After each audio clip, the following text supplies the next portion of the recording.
There we are, Watson. Our killer lives in this area. It's still rather a vast area, Holmes. Yes, indeed. And our goal is to reduce this area as much as we can. We must consider the fact that the murder at Mitre Square was committed under a certain amount of pressure, given that the killer knew he was wanted for the acts he committed not long before. We can assume that he had to do it in a safe zone, that is, an area not far from where he lives. This is especially true of an act such as the graffiti he carried out after 2 murders. Let's trace a circle around this point, with the distance separating it from Mitre Square as the radius. This will enable us to determine our killer's safe zone.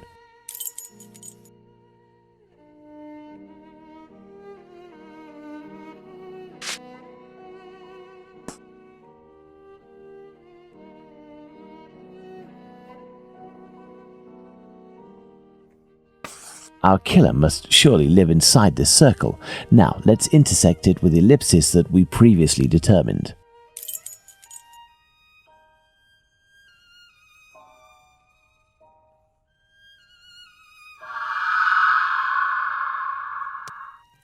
There we are, Watson, the Aldgate district. Shouldn't we inform the police so that they can concentrate their efforts on this area of Whitechapel?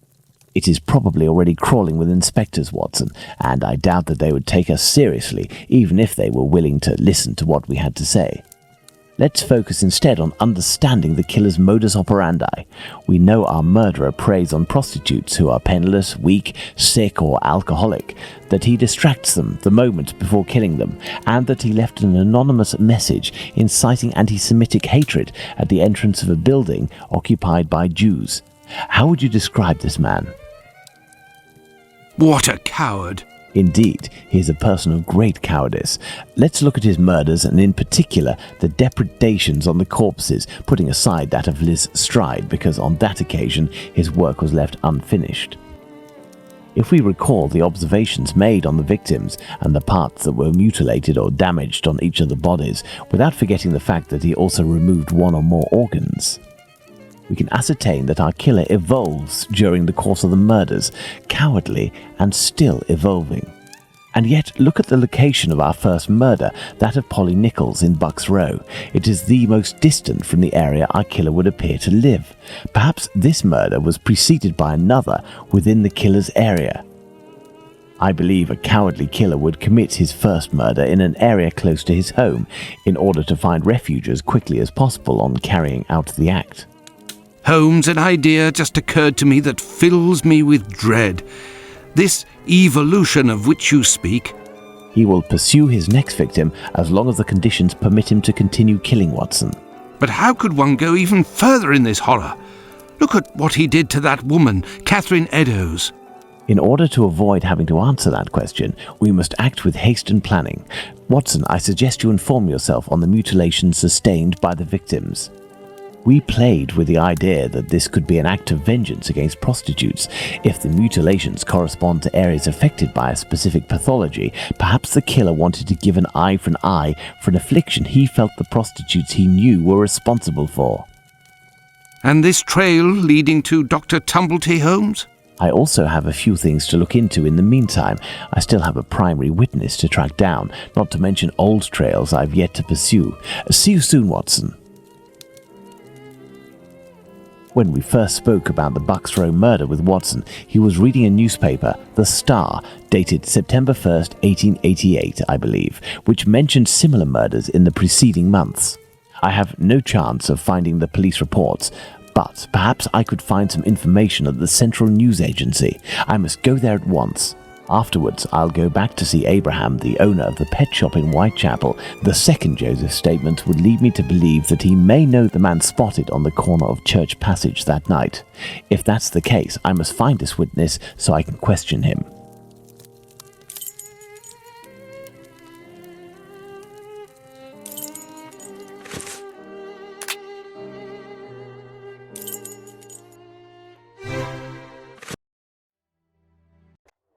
Ah, Bulling is there. It won't hurt just this once.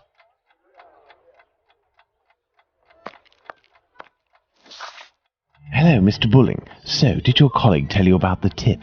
What tip? Ah, I see. I gave him an explosive tip and he went without you?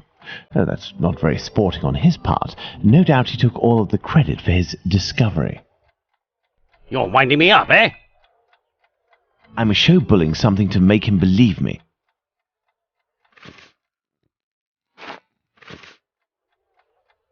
What do you want? I'm not winding you up. The proof is that he gave me this advance on the debt. The traitor! He owes me, if I find him. Before I leave, can you do me a favor? Heck, tell me. I'm looking for some reliable info on the murders committed in Whitechapel in the months before Polly Nichols' attack. Reliable? Ha! You really think you'll find that here? Fine. I'll be honest with you. We have folders that group the dispatches from the current year into categories. In the police law category, you'll find the transcripts from the trials and investigations that we sell to the newspapers that ask us. Perfect. Sadly, I am out of time. I'll leave you to solve it, eh? You're the detective, aren't you?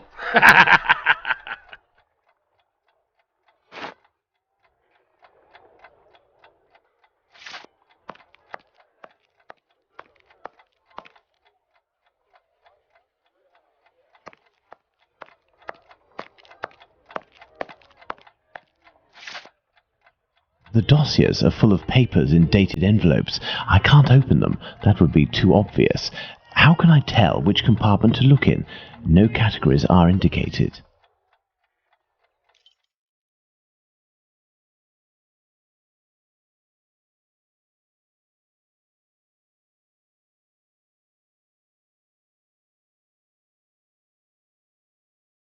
An envelope is torn. I can tell that this dispatch contains economic information.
Closed.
These envelopes contain dispatches of police and judicial cases.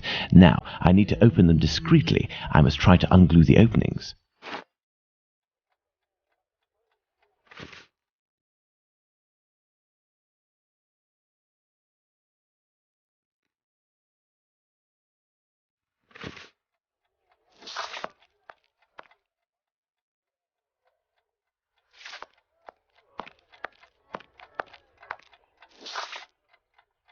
Water.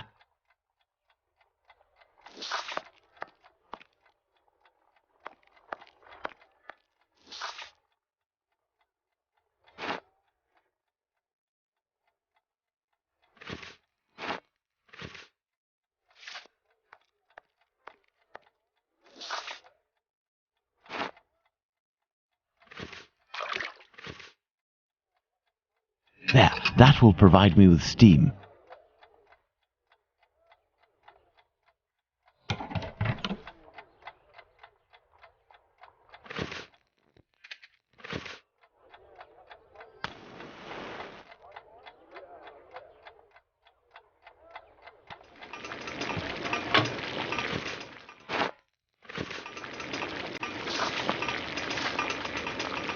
Open, and it looks like I'm in luck. This envelope contains precious information.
The information excludes the murder of the first woman, Miss Smith. Jack the Ripper can't be the author of that crime. On the other hand, there are enough similarities to suggest he may be the killer of Martha Tabram. I must go to the pet shop.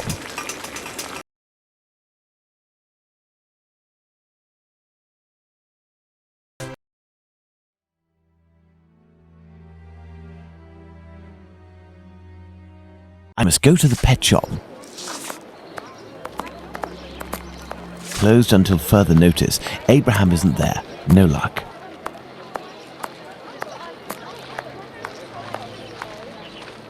Beep beep. Good evening. Oh, good evening, sir. Do you know why Mr. Solomonovich's shop is closed? No, I don't. Perhaps his cousin, the cobbler, knows. But I believe the police came to take his animals. I think that might have something to do with it. When was this? During the day. The kids you were with the other day were there, they told me. They just came by to ask for some cat's meat. They didn't have any money, but I gave them some anyway. Ah. Is something wrong? It's just that there was a little girl with them, the same age as mine. My little girl who went away with her mother, with the angels into the sky. Dr. Watson told me about your loss. Please accept my condolences. Would you like to talk about it? How did it happen? The illness, sir. My poor little girl was in agony. and her face and body were ravaged by the disease. Her face? Yes, she looked like a ghost. What illness was it? Dr. Gibbons tried to explain when I took my little girl to see him, but I didn't understand. I am sure that he was trying to insinuate it was my fault. I'm sorry, but I don't want to talk about it anymore. I understand. Farewell. Let's go and see Dr. Gibbons.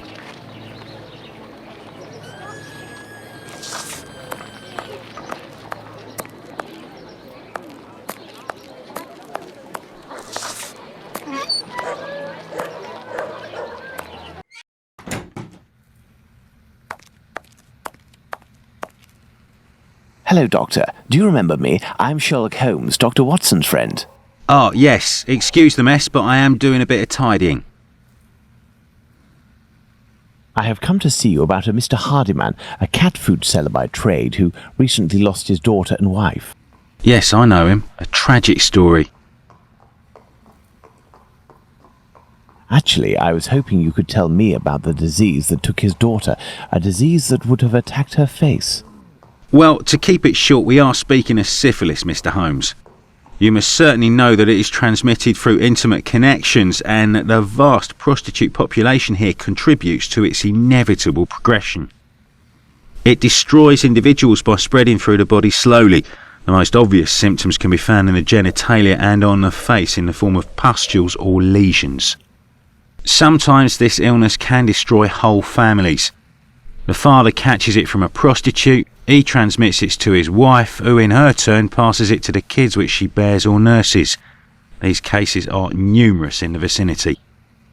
Certain children, and this is the case of the little girl whom I won't name, suffer from an emaciation of the face which will, apart from predicting an imminent death, bring infamy upon the family. Emaciation of the face? Yes, what we sometimes call the pox. I will give you a photograph. One cannot be mistaken on the origin of such a face. The eyes seem to be void of lids, the nose is inexistent as if it was cut off, and the cheeks are chiselled as if cut with a knife.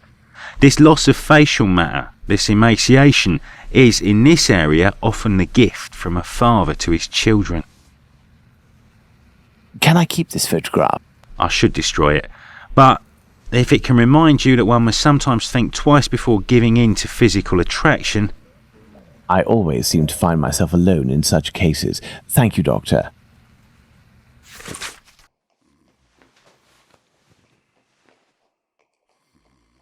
Let's go to the cobbler's.